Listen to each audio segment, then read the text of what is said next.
দুর্দান্ত খেলতে থাকা সৌম্য সরকার রিভিউ না নেওয়ার কারণে আউট হতে হলো শান্তর কারণে।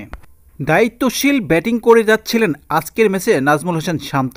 119 বলে 76 রান করেন। 40তম ওভারে এসে অদায়িত্বশীল ব্যাটিং করে আউট হতে হলো শান্তকে। তবে জাকের আলী অভিষেক ম্যাচে নিজেকে নিয়ে গেছেন অন্য উচ্চতায়। জাকের আলী এবং নাসুম আহমেদ লড়াকু ইনিংসের কারণে আজকের ম্যাচে সম্মানসূচক একটি রান করতে পেরেছে বাংলাদেশ।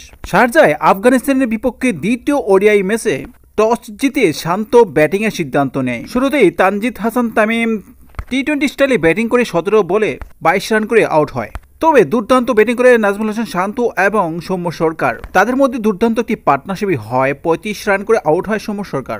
তারপর আবার মেহেদী হাসান মিরাজের সাথে সৌম্য সরকারের আরও একটি পার্টনারশিপ। 33 বলে 22 রান করে মেহেদী হাসান মিরাজও আউট হন। তাওহিদ হৃদয়, মোহাম্মদ আলী রিয়াদ বলার মতো কোনো রান করতে পারেনি। তবে জাকের আলী এবং নাসুম আহমেদের কথা বলতেই হয় আজকের ম্যাচে। 40তম ওভারে পাওয়ার প্লে নিয়ে আউট হয়ে যায় নাজমুল হোসেন শান্ত। তখন আছে জাকের আলী।